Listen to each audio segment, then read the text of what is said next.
in Australia, over the past 100 years, a first-term government hasn't been booted out. So, I guess even if you went back 3 months ago, it did look as though the bookies thought the coalition would win, but they ran, to be fair, pretty lackluster campaign, if not worse than that. So, and as it's transpired, the bookies moved over the course of the past few weeks towards a likely minority government for Labour. So usually what you find is that once governments have been in for a while and they've failed to deliver on their promises, then the electorate starts to get a bit pissed off, and then the popularity fades away.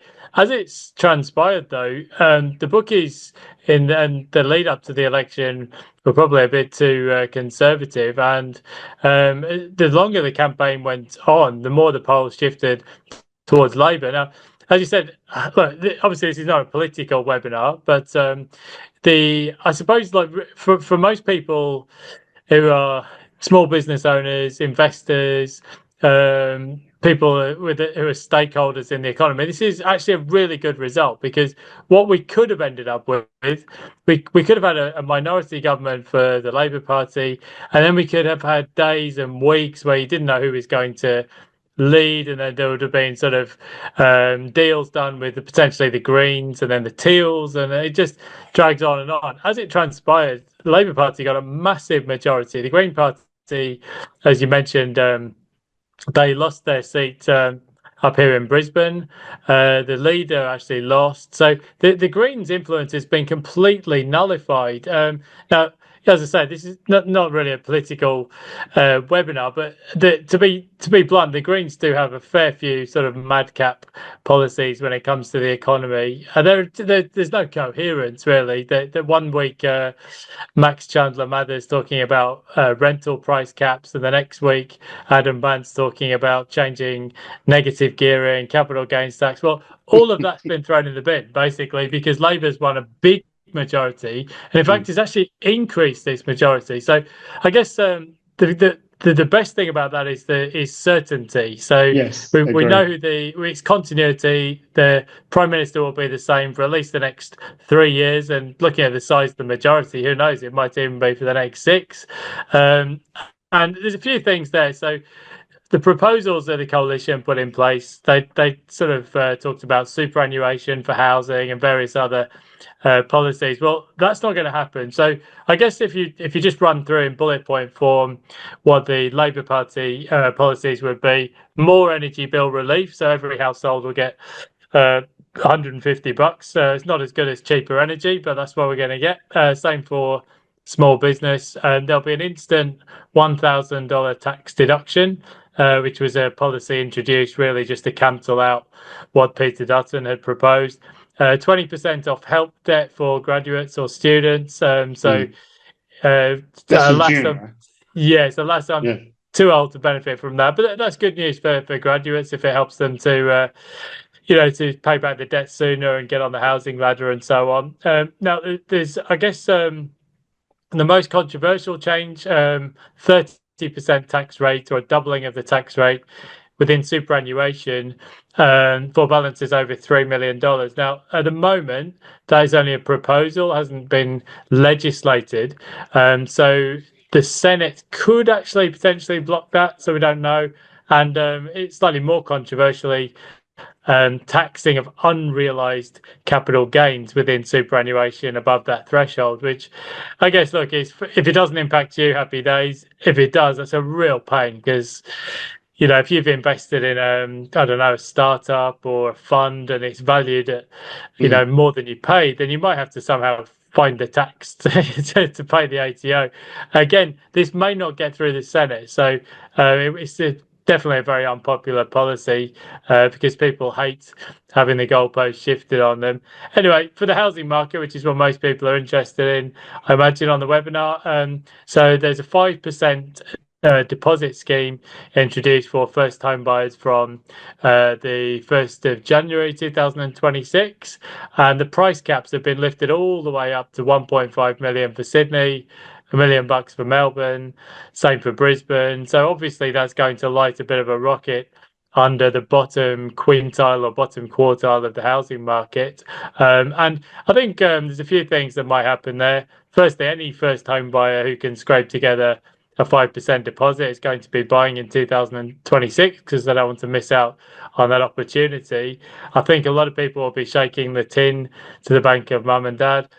But there's a downside to announcing these policies ahead of time.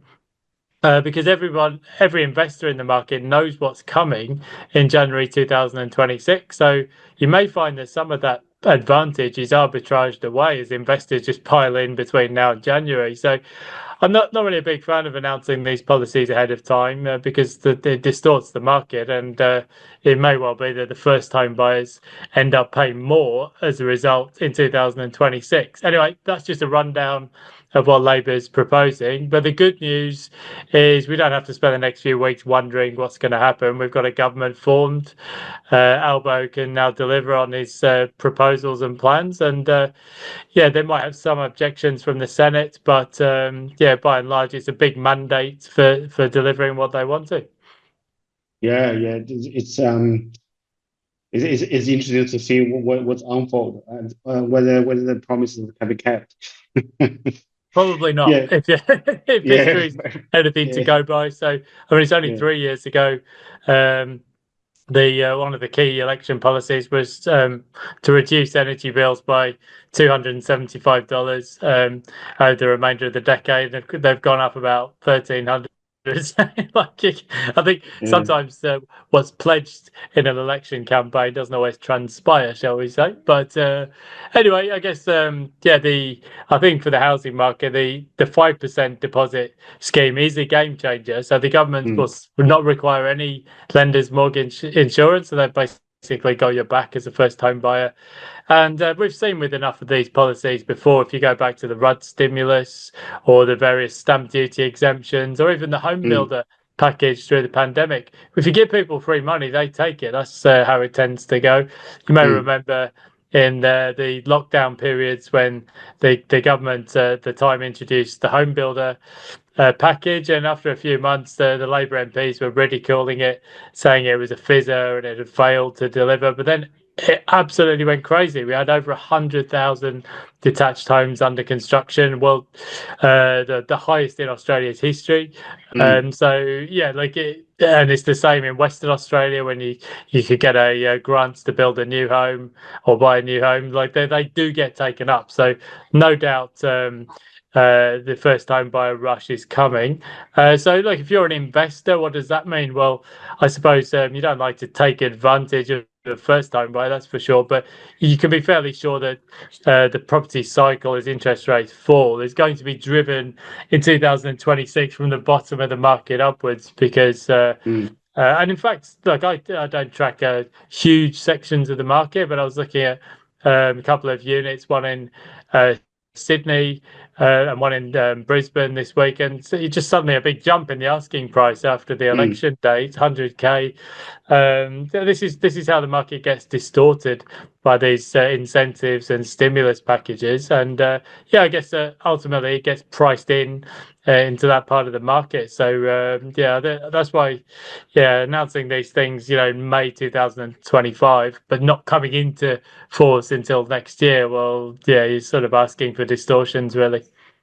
It's kind of give the investor opportunity to buy. It is, I know, and it sounds bad. I feel bad for even suggesting it, but that's how markets work. There's been so many instances like this over the years. Introduction of the GST was another one when everybody knew that the price of new homes was going to jump, and it did. It's like, well, I guess this stuff, those opportunities or sort of imperfect parts of the market get arbitraged away. So yeah, I think that's right. If you're looking to invest in some of those markets where first home buyers are clearly going to be active, inner city Melbourne and inner city Sydney and so on, Brisbane, in 2026, well, yeah, you probably want to be buying before the introduction of the deposit scheme rather than after. Yeah, that's right. You think about it, Peter, right? The Greens are pretty much, the leaders gone, well, kind of gone. So the negative gearing and also capital tax exemption will be safe for at least another 3 years. then the HEC's being reduced or discounted 20%. Then you have 5% scheme, right? Then you have the population still growing, or immigration or nature birth here. So it's kind of cook another nearly perfect storm again for a lot. Well, kind of bottom end of the market.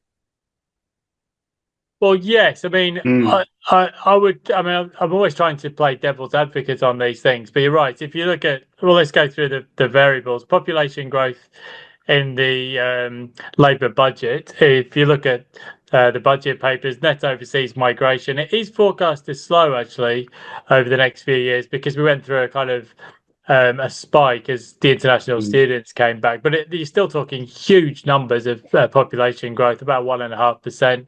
Very, so very Peter, high. let me stop here for a second. You see, the thing is not only about the new migrants, it's the existing migrants that have not found a house yet.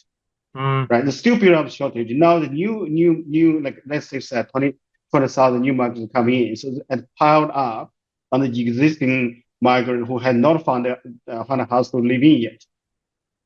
Yes, completely. So the stats show that new arrivals into Australia, not every single one, but overwhelmingly are renters initially. So like a lot of Poms who came over to Australia, I didn't step off the plane and then go and buy a house straight away. If only it had been that simple. Rich ones, mate. No, that's right. You go straight to Bondi like the rest of the Brits and find a rental. It's the same. Now, most of the new migrants now will be coming from India, especially, and to a lesser extent China. And yes, the stats do show that about 80% will end up settling in the capital cities. They usually rent initially before looking to get onto the housing ladder as soon as they can. So yeah, that's the first thing. Population growth, very big for a developed country, about 1.5%. So I think interest rates. There's been a bit of market's been a bit calmer over the past week or two. But if you look at market pricing, which is I guess as good as a prediction as you're going to get, cash rate target reaching 2.9%. 12 months from now, so May 2026. So the cash rate target today is 4.1. So that's about 120 basis points of easing. So let's say 4 interest rate cuts. Yeah. 120. Wow. Yeah. So yeah, I mean 4 or 5 cuts are kind of priced in by the market. Now we might it might be 3. Who knows? These things evolve over time, but certainly the price of money is going to get lower. I think we're going to see more financial innovation from the banks. Credit growth has been stymied by the market regulator APRA. So banks are having to stress test people for pretty high mortgage rates still, and there's still been sort of no sign of that changing. So what you're starting to see is that banks are trying to find new products and find ways to lend into this massive housing shortage that we've got. So this week, I saw on your very own Facebook feed, Eric, AMP introducing 10 years interest-only mortgages, 6.29%. I think they're quoting, but there's no midterm reassessment. So I mean, these are the kind of products that'll start to flow through. Housing shortage. Sorry, Peter. You go. Sorry, interrupt you here. So the amazing part is if my memory is right, you can apply for the interest only for the owner-occupied loan as well with the AMP. So this rarely happens. For other banks, it may, but you have a really good reason, strong reason why. But with this one, not. And also, AMP offers a master limit, so pretty much you can keep the upper limit for a very long time. So this gives the investors lots of freedom to invest, to recycle the capital. Yes, I mean, this is more your area of expertise than mine, but my gut feel is that product is going to mainly attract investors and maybe more mature investors. It's just the level of flexibility that a product like that gives you is fantastic. It's probably less suitable for a first home buyer because it probably, I assume, reduce your borrowing capacity a bit because you're assessed over a different period. And anyway, you probably want to start paying down your first home loan. But but I do think it's just a bellwether for the general market. I think more innovation from lenders is definitely something we're likely to see. The housing shortage, it's like you said, nebulous concept at the best of times, but I guess the best estimates are maybe we've got a shortage of around 200,000 dwellings, and it's getting worse by the month. So we're heading towards 300,000. It doesn't mean that you end up with homeless people and, people wandering the streets looking for a rental. What generally happens is that people buddy up. Household sizes increase. People take on lodgers, or younger people or graduates decide to stay with their parents for longer.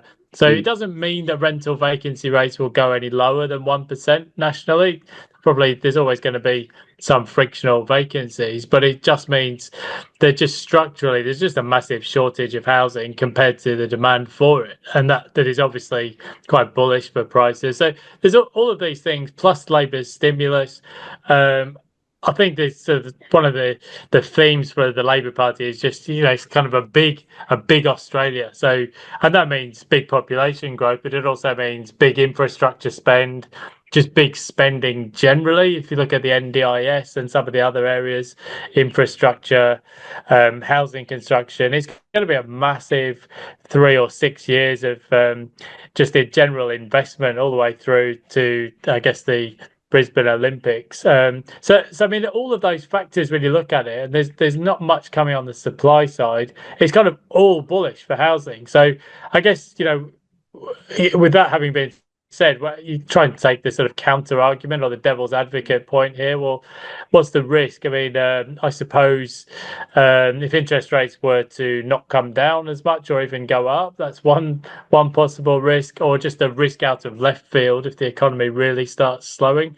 But you would have to say, given the trajectory of rents and the trajectory of projected interest rates, the risks are probably more to the upside going forward. And I guess we're starting to see prices increase in some parts of the country already. Yeah, I think that's exactly right. And another thing is probably more psychological. Is more people see a lot more certainty. Yeah, this plays quite a big part, as I guess.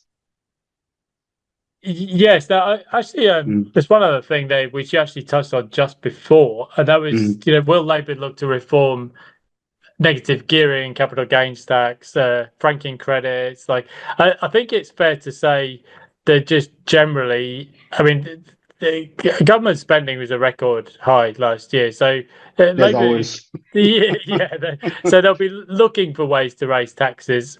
Superannuation is such a massive target that that's where they're looking initially, but it may not come off, in which case there are other levers that might be pulled. At the state level, we're saying land tax is quite a significant issue in Victoria. The Treasurer, Jim Chalmers, has said they won't look at negative gearing. They've taken that off the table. I mean their reasoning was sound, and that is their view was that if you were to try and reform negative gearing at a time when you've already got a chronic structural shortage of housing, it's actually going to just make matters worse rather than better. So I think if you're going to reform negative gearing, the time to do it would be like in 2017, when there was like just an overbuild happening in all parts of the country. But they may look to make changes to franking credits or capital gains tax, or who knows. Previously, we've seen changes to things like depreciation benefits. So there could be, like, tax is one of the risk areas. If Labour doesn't get its way on superannuation, maybe they start looking at other levers to pull. But it sounds like negative gearing, especially with the Greens not securing their seat, then it sounds like at least that part is potentially safe for another few years at least. That's more upside and positive signs and signals, really. Yeah, I think so. I mean, I guess it's hard to get much of a read on the housing market at the moment, because we had Easter weekend, we had Anzac Day weekend, then we had the federal election where nobody really wanted to go to an auction or list their properties.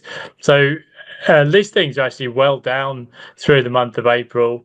And they were down in every capital city around the country. So I guess it's not a great time to get a proper read on what's happening. CoreLogic, or Cotality as they call themselves now, did prices rising last month. Darwin seems to be having something of a mini boom. I think I've just heard from talking to some of the agents and industry associates around the country that quite a few of the buyers agents are piling into Darwin.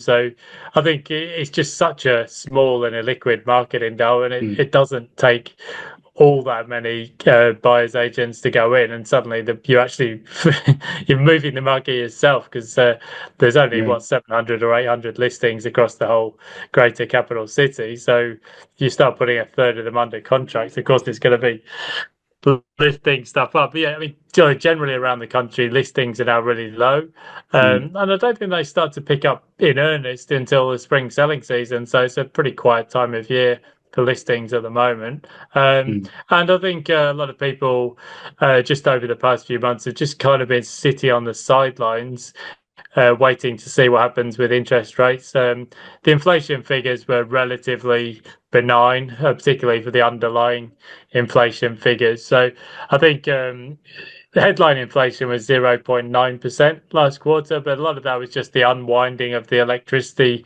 bill relief in Queensland. If you looked at the underlying or the core inflation figures that the Reserve Bank is interested in, they were much more benign. So I think on May the 20th, interest rates will be cut by 25 basis points, and there's probably some more easing to come as the year goes on. Yeah, see, lots of world banks or experts are predicting the 5% cut in May, which is this end of this month. Do you think that's possible, or the possibility is high? 0.5% reduction. Well, I saw National Australia Bank is sticking with a 50 basis points cut. I mean, I never say never, but if you look at market pricing, markets say they're wrong. So I think there's a cut priced in 25 basis points. I think for where are we today? 7th of May. I think for the RBA to go 50, it would be such a dramatic change of course from their sort of cautious approach that it would take something quite dramatic between now and then to happen. Presumably it would be driven by Donald Trump and tariff announcements or something like that. But actually, if you look at stock markets and financial markets over the past week or two, they've actually stabilized quite a lot. Maybe I think there's a general view that although Trump's tariffs and all of that turmoil is going to send some shockwaves through the global economy, I think the general view is that that over time, I guess enough trade deals will be done and markets will sort themselves out. So, yeah, the stock market's kind of stabilized and actually rebounded a fair bit in recent days and recent trades. So, yeah, I don't know. Things are changing practically by the week at the moment. But as we sit here today, anyway, market pricing says just a straightforward 0.25% cut would be what's expected in May. If the shit really hits the fan between now and then, well, maybe we get 50. But I don't think at the moment anyway. The RBA is sort of talking about a cautious approach. Don't want to reignite inflation or anything like that. So we'll see what happens. Yeah, let's hope it's 0.5%. It would be nice, but I think the RBA is it's just like enjoying sort of being a relatively hawkish kind of rhetoric in recent times. So it would be a big change, of course, to suddenly go 50, I would think. So most likely one step at a time is my guess. Yeah. Slow, small steps, steady. Yeah, I think that's what markets would appreciate because, I guess if the RBA suddenly changes course dramatically, people start asking, well, what do they know?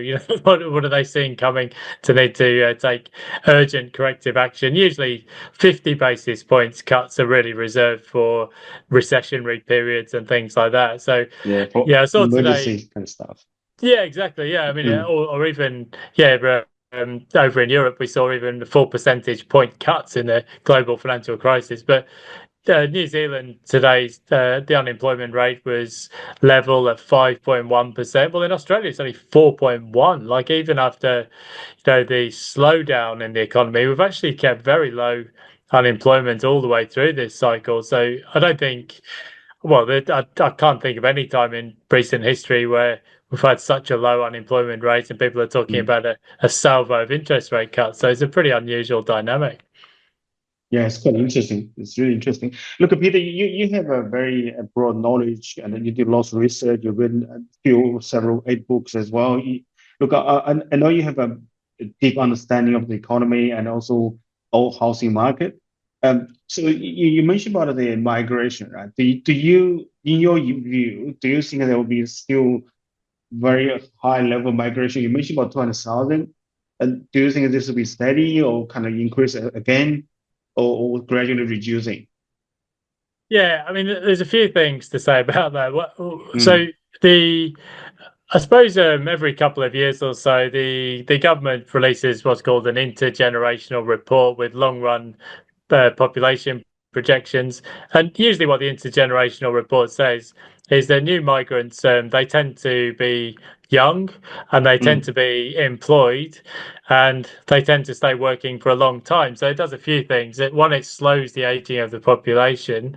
Secondly, it increases the participation rate, so the number of people actually sort of working in the economy. So it effectively improves our dependency ratio, and it increases the tax take. So when you look at it like that, you're like, well, why wouldn't the government want more population growth? It's or more immigration. Now, in Europe, they've had some issues because population growth has been very high, but it's not always been skilled migration. It's often people with lower skill sets. They come often from poorer countries. They've also had plenty of issue all across Europe with illegal arrivals as well, which Australia doesn't really have.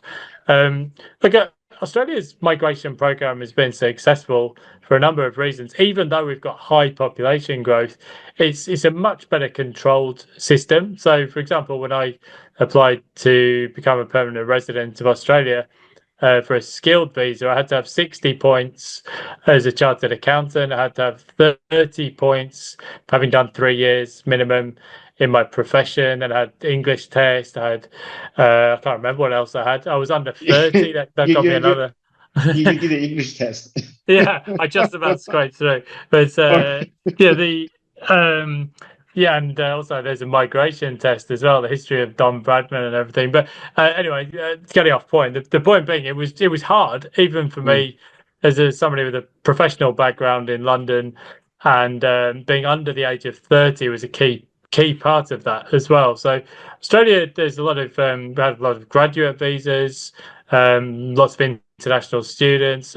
So I guess because the skilled migration has been better managed in Australia, we've been able to run a high immigration program really since the early days of the mining boom, and it's carried on. And despite all of that, there's still an unemployment rate of around 4%. So I think when I just look at the numbers for temporary visas, we've got 2.9 million people on temporary visas. So that's a record high.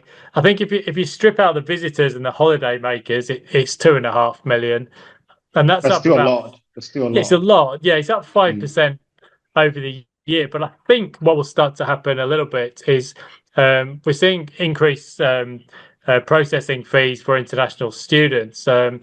We've got a record high stock of international students, and there's been a lot of political pushback on that because the rental crisis. So I think what we'll start to see is that the temporary visa numbers start to sort of level off as they get close to 3 million. The permanent migration figures, look, they will probably run at about 250,000. Plus, we've got sort of a natural growth in the population. So a lot of countries around the world, like South Korea, Japan, China, they've got rapidly aging populations. So they're sort of losing more people than they gain, if that makes sense. Whereas in Australia, we're still sort of growing naturally because of the younger migrants that come in. So I guess, look, long story short, population growth will probably be between 350 and 400. But also, if you look back at previous projections, they're very often undercooked, and that's the reality tends to sort of outstrip what the government has forecast for a number of reasons, partly because of the temporary visa holders that come in. I think I mean, like, these are just really, really big numbers. Like when you actually think about it, that's a million extra people, sort of every 3 years or so. And if you, I mean, think about the size of a city like Canberra. I mean, it's, what's that? I don't even know what the population is now, 300 or 400. It means like building literally another city that size Mm. annually. It's crazy. Like, and it's not just obviously housing. You need service stations, schools, roads, infrastructure, amenities. So, yeah, I mean, this is one of the reasons that the cost of housing and building new housing has gone up 40% in 5 years, is that its wages are going up in the sector of development and construction, skilled labour shortage, materials are under massive pressure, and we just can't really deliver all of the infrastructure and housing that we need. Some parts of the country are doing better than others, but Southeast Queensland, we're just really struggling to keep up with the pace of growth. And so, yeah, look, I think population growth will slow from the highs naturally, but it will still be quite high. I think, I think it would slow down if we had 5 or 6% unemployment, but we just don't have that issue in Australia. Yeah, it's quite amazing. Such big population jump still keeps so many people employed.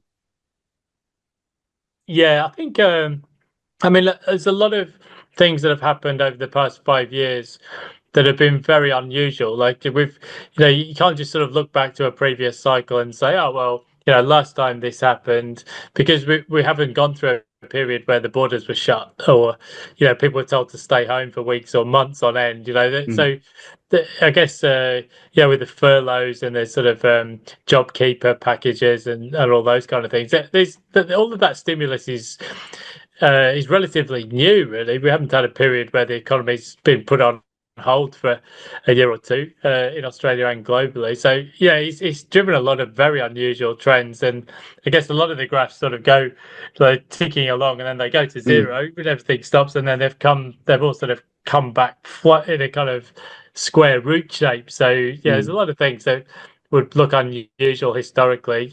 Cost of construction is one of them. Things went suddenly. Whoosh, rents have done the same. They dropped initially in 2020, and now they've rocketed to record highs. There's lots of things that are following that kind of pattern.